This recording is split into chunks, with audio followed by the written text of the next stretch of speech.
Welcome back to New Rockstars. I'm Erik Voss, and this is an explanation and breakdown of the ending and post-credit scenes for Marvel Studios Thunderbolts, including, finally, what the hell the asterisk means. Spoilers before I continue. Details about all this stuff began to leak way too early, and I just want to give you fair warning that I will be spoiling everything. Not just the ending and post-credit scenes, but also the full movie plot, because you kind of need to know those details to properly understand the ending. But be sure to check out nerdriot.shop, where we have the greatest Thunderbolts-inspired designs. I'm wearing the asterisk shirt. We also got so filled. These are the best way to support New Rockstars. Okay, one final spoiler warning. Okay, Thunderbolts ends by rebranding this team as the New Avengers, a squad on the cover of several publications in the Wheaties box, and now feuding with the real Avengers led by Captain America Sam Wilson, and this group witnesses the Fantastic Four crossing over into this universe. Woohoo! So how do we get here? Well, brief summary of the film, and again, spoilers. Yelena Belova works for Val, who, as CIA director, still has ties to the Shadow Ops organization called the Ox Group, and she's now facing impeachment over that. Bucky Barnes is now a congressman, and at Val's charity event, he makes contact with her assistant Mel and plots to take Val down. Val assigns Yelena to take out Ghost Ava Starr, who she says is trying to rob her vault in the desert, but once there, Yelena realizes she's part of a four-way assassination plot with Ava and John Walker and Taskmaster. Ava shoots Taskmaster in the head, and she dies. But this brawl bumps a crate containing Bob, a really nice dude with spotty memories and a hinted dark side of his psyche called the Void. When Yelena and John touch Bob's hand, they experience visions of their most shameful memories. They escape the facility, and Bob gets shot, but discovers he has superpowers. And they actually learn that Bob was part of Project Sentry, Val's program to try to create a super soldier as powerful as all the Avengers rolled into one that she can control. Val takes Bob back to Avengers Tower, which is now completing renovation to become Sentry's watchtower, and helps him hone his powers. But the Red Guardian picks up the group in the desert with his limo service, and we learn that Yelena's youth soccer team was called the Thunderbolts, and this group starts casually calling themselves that. Bucky saves them from pursuing Ox forces and enlists them to stop Val. Val reintroduces Bob as Sentry, who easily overpowers this group on the penthouse level of Avengers Tower. The crew feels defeated, but then Bob turns on Val, and his dark entity, the Void, takes over and begins voiding people into terrifying shadows while consuming the entire city into shadow. Yelena enters this void, which takes the form of endless shame rooms based on her trauma, and she finds Bob stuck in his own memory of one of the times his father abused his mother downstairs. So the Thunderbolts all get in there to help break Bob free, returning back to the first moment he received a serum. Bob beats his shadow self, but Yelena and the others hug and restrain him, and that restraint and that love are enough to get Bob to regain control of his body and his mind, curing the city of the Void Shadow and bringing all the victims back, even a little girl. Val tricks the Thunderbolts into a press conference where she names them the New Avengers. Yelena whispers to Val, "We own you," and we hear Alan Silvestri's Avengers theme music kicking in. Director Jake Schreier said that to offset any skepticism or confusion the viewing audience may feel in this moment by this movie ending with declaring this lineup as the New Avengers, Kevin Feige actually recommended a credits montage of headlines showing the media of this world mocking them for that, to give any viewers like that time to laugh along and time to adjust to the idea, and by the end of the sequence to kind of defend this group as the rightful New Avengers. So these end credits include various headlines from real-world publications. We see an article titled "New Avengers? The World Holds Its Breath. What Comes Next?" and a lift-out quote, "Not my Avengers." One headline that just says, "Nope." We see the cover of The Hollywood Reporter with the Thunderbolts/New Avengers fighting. One article titled, "Is New Always Better?" We see an op-ed by David Brooks, who is a real-life New York Times writer, headlined, "I like him." We see a Rolling Stone cover showing the four of them posed like Queen in the famous Bohemian Rhapsody cover pose. We see a snarky New York Post headline, "Be-Vengers?" We see a headline, "The Huh?" heard around the world. We see a cover of The Republic with art showing Red Guardian like King Kong on the Empire State Building. We see cover art of John Walker sadly riding his bent shield like a saddle with no horse under it. We see Yelena in a Rosie the Riveter style pose with "We Can Do It." We see the New York Times cover art of the New Avengers on a construction beam with the city behind them. We see an article titled, "How Will They Lead?" showing the New Avengers pose like the famous painting of Washington crossing the Delaware, and Yelena's little guinea pig that she found in Kuala Lumpur is on the bow of this boat. And lastly, we see Red Guardian holding a flower out to a little girl, maybe the one he saved before she was voided into a shadow, which is an homage to the famous moment in the 1931 Frankenstein film, which is a bit ironic considering David Harbour voices Eric Frankenstein in Creature Commandos for DC. The Thunderbolts title is ripped away, showing the New Avengers. So the asterisk all along was a placeholder for this inevitable team name. So the mid-credit scene shows Alexei in the cereal aisle of a grocery store. His earlier stated dream of making it to the Wheaties box has finally come true. The box shows the New Avengers with John Walker in his new suit with a beret, Yelena, Bucky, Ava, and Red Guardian, taking the photo shoot the most serious with a flex pose. Alexei reaches past a woman shopping and says,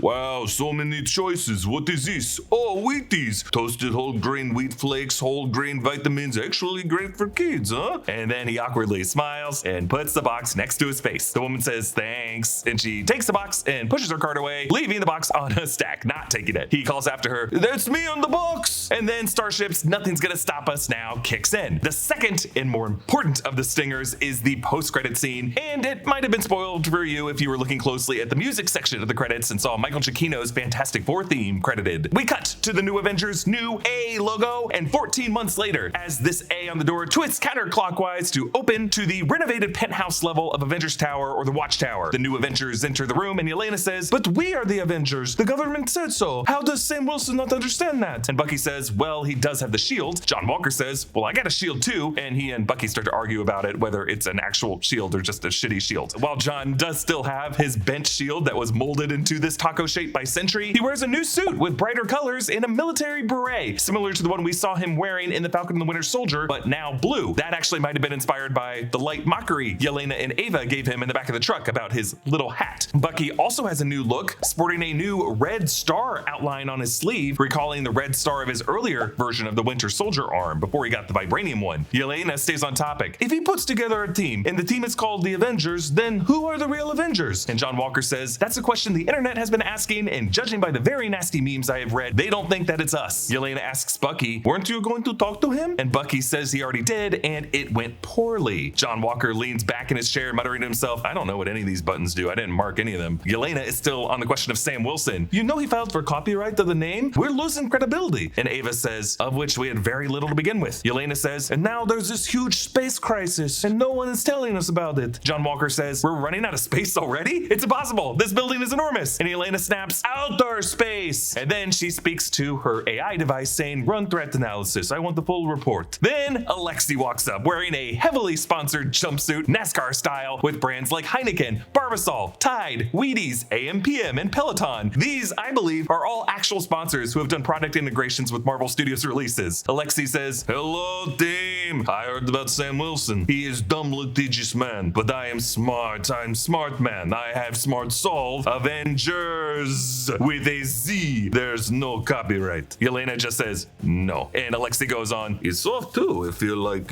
bottom of baby seal, you want to savor that?" And Yelena just says, "I don't want to feel bottom of baby seal butt." Alexei says he made jumpsuits for everyone, including Bob, reading over in the corner with what looks like a milkshake. And then an alert goes off as a voice says, "Unidentified craft entering orbit." Bucky tells Yelena to pull up a satellite image, and she says to do so, and to fire up the jets. Yes, they have jets. Alexei says that they wouldn't need to fire up the jets if they had a Sentry who could fly, and Bob apologizes, saying, "Sorry guys, I can't be the Sentry without the other side. I did the dishes though." John says, "What were you gonna do? Just like ride Bob into the sky?" And Alexei says, "Yes, can you imagine the Red Guardian riding on top of Sentry, cresting over clouds?" And Yelena just mutters, "This is why we are the Avengers with a Z." And the voice alert returns. Flight image populated, extra dimensional ship entering atmosphere. Alexei asks, "Extra dimensional, what does that mean?" And we hear the low thumping of the middle section of Michael Giacchino's Fantastic Four score. A satellite image shows a rocket speeding toward Earth from space. It rotates, and on the hull, we see the bright blue 4 logo of the Fantastic Four, with the main horn theme from Giacchino's score kicking in. Yelena observes this, not sure what to make of it. Yes, it's finally here. The second post-credit scene was actually directed by the Russo Brothers, who are currently in production for Avengers Doomsday. Similar to the Russos directing the post-credit scene of 2015's Ant-Man, which is really just a scene from the next movie, Civil War, that they were directing with Anthony Mackie, Sebastian Stan, and Chris Evans. This really is the kind of old school approach of post-credit scenes that will actually appear in some form in Avengers Doomsday. But obviously this is also tying in with Fantastic Four First Steps, which is coming sooner this July. So let's start with Fantastic Four. The latest trailer seems to suggest that the Fantastic Four might be faced with letting their Earth be destroyed in that alternate universe. A shot in the trailer shows what looks like Earth blowing up as this same Fantastic Four ship faces that destruction. And we see a shot of Sue Storm on some ship standing up with tears in her eyes watching something. The tone of that recent trailer suggests that this might be a classic disaster movie, in which part of the spectacle will be seeing exactly how this utopian society inevitably gets wrecked. It's easy to keep track of physical things like your phone, your wallet, and your keys. I put my wallet in my pocket and it stays there. But data doesn't work that way. Put your data in your proverbial pocket and somebody could copy it as you walk by. Websites take your data like this all the time, and then it gets sold to data brokers, and most of us walk away none the wiser. Well, delete me makes it easy to take control of your data because they agree that your data should be yours and yours alone. Delete Me is a hands-free subscription service that helps you reduce the risks of identity theft and scams by removing your data from hundreds of data broker sites. It's super easy to use. You take 5 minutes to submit your info to Delete Me. Their experts comb through the internet looking for places your data should not be, and then they remove it and send you a report on what they've done. Delete Me works all year long to remove things like your name, address, email address, phone number, and more from data broker sites, and they're constantly adding new features and updating their removal targets to help you get back control over your personal data. Get 20% off Delete Me consumer plans when you go to joindeleteme.com/rockstars and use promo code rockstars at checkout. That's joindeleteme.com/rockstars and use code rockstars. Thank you, Delete Me, for sponsoring this video.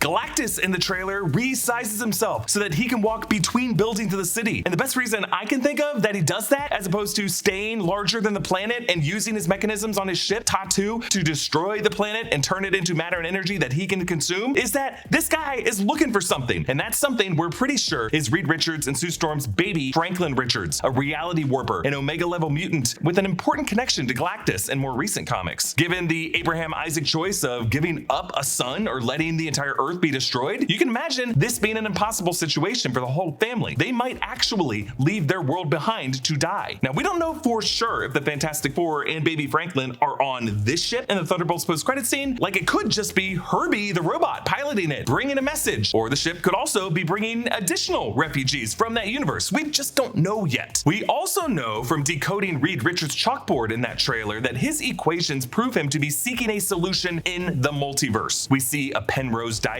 which in theoretical physics is a way to conceive of bending a space-time around black holes and a possible way to connect to a parallel universe. Another diagram depicts a wormhole that Reed labeled as another universe. You can also see Einstein's field equations, which are another way of expressing space-time. Many have interpreted this as a clue that Reed will create his multiverse bridge, a way for him to commune with the Council of Reeds, which could include the past Reed Richardses we've seen in other films. But in this instance, I think it's either Reed trying to open a portal to trap Galactus in another universe, or failing that, a rift through which he and his family escape to seek a new Earth. And that could be what we are seeing here, the Fantastic Four's arrival to the Earth of the 616 universe. But I will say, I would just be a bit surprised if Marvel spoils its own ending to its next film with the Thunderbolts post-credit scene and its most recent trailer. So again, it is worth considering that we might be seeing something else here. Like, First Steps could end with the family using the ultimate nullifier to scare off Galactus, as they do in the comics. That actually could be the device sketched on Reed's blackboard that I spotted in the trailer. And then to protect the Earth they come from, they might still have to leave it with their reality warper baby. With the Russo brothers directing this scene, it's definitely a setup for Avengers Doomsday. We know from the Avenged Chair's March 26th announcement that both the Fantastic Four and the Thunderbolts are returning for Doomsday. In this scene, Yelena mentions the huge space crisis that other authorities are not telling the Thunderbolts about. I'm assuming that the space crisis is an incursion rift in nearby space, either one created by the Fantastic Four from the other side, or one building on the rift that brought Monica Rambeau to the X-Men universe in the Marvels, or maybe both. Jonathan Hickman's Time Runs Out storyline that leads to Secret Wars 2015 begins with the alternate Earth appearing red in the sky over the planet over Wakanda. Avengers Doomsday could open with a similar visual, but with the butts of two alternate Earths appearing in space over us, the Fantastic Four Earth and the X-Men Earth. The Doomsday Chair's announcement also confirmed that the OG X-Men are returning. Kelsey Grammer Beast, Patrick Stewart Professor X, Ian McKellen Magneto, James Marsden Cyclops, Rebecca Romaine Mystique, and Alan Cumming Nightcrawler. Maybe more of them. I think they are in the Earth 10005 universe, and that's the universe we saw in the Marvel's post-credit scene, the universe Monica Rambeau ended up in after passing through an extra-dimensional rift in space. Now, why are we 14 months later specifically? We know Thunderbolts takes place after the events of Captain America Brave New World because Val references the president turning into Red Hulk, and we see the damage Red Hulk did to the Washington Monument being repaired in this movie. Captain America Brave New World was set in April April 2027. Thunderbolts would be a couple months after that, maybe summer 2027. So Doomsday seems to be set in fall 2028. I suppose 14 months is enough time for the public to form opinions about the new Avengers and for Sam Wilson's Avengers to rally. I really like the new logo of the new Avengers with the crossbar of the A striking through the hairline like a spike, and the fact that the new Avengers got enough funding from Val to redesign this penthouse level of the tower to have this blast door, making it more secure than it was when just an elevator from the ground level would open up right into the penthouse. And yes, we also heard a mention of jets that they have. They have access to some kind of Quinjet. While Val was trying to resume construction to make it Sentry's watchtower, you could say that she moved a bunch of the Battle of New York relics from the charity event into the penthouse level, including Loki's scepter and Chitauri weapons. I assume from that she might have poured all of her Ox Group resources into fortifying this tower. And while this base has voice commands and satellite links, Yelena implies that they're still out of the loop with interplanetary threats, which suggests a political division between the rival Avengers teams. Val, who likely still runs the CIA, or maybe 14 months later she might have ascended into higher office, and then Nick Fury, head of Saber, who keeps his eye on interplanetary threats, and I think he would back Sam Wilson's group of Avengers and feed his intel only to them. Captain America Brave New World did end with Sam Wilson feeling tasked to rebuild the Avengers lineup. First on that list is Joaquin Torres, Falcon. Other names from the Avenged chairs who make sense to be on Sam Wilson's team: Thor, Ant-Man Scott Lang, Shang-Chi, and pending official confirmations of these actors, Doctor Strange, Peter Parker, and Carol Danvers. We also know the Wakandans and Wakanda adjacent characters from this Earth will be in Doomsday as well: Black Panther Shuri, M'Baku, and Namor. But what did Bucky mean when he said that his chat with Sam Wilson went poorly? Surely they went through enough together in The Falcon and the Winter Soldier to be past their move your seat up days, and Sam's pep talk in Brave New World was the sweetest moment of that film. So what changed since then? Well, the answer is probably Bob. Imagine it. Sam and Thor and Doctor Strange would probably demand Bucky turn over Bob, considering how dangerous Sentry and the Void are. But Steve Rogers refused to turn Bucky in during Civil War, and I think Bucky would never turn in a misunderstood super soldier freak,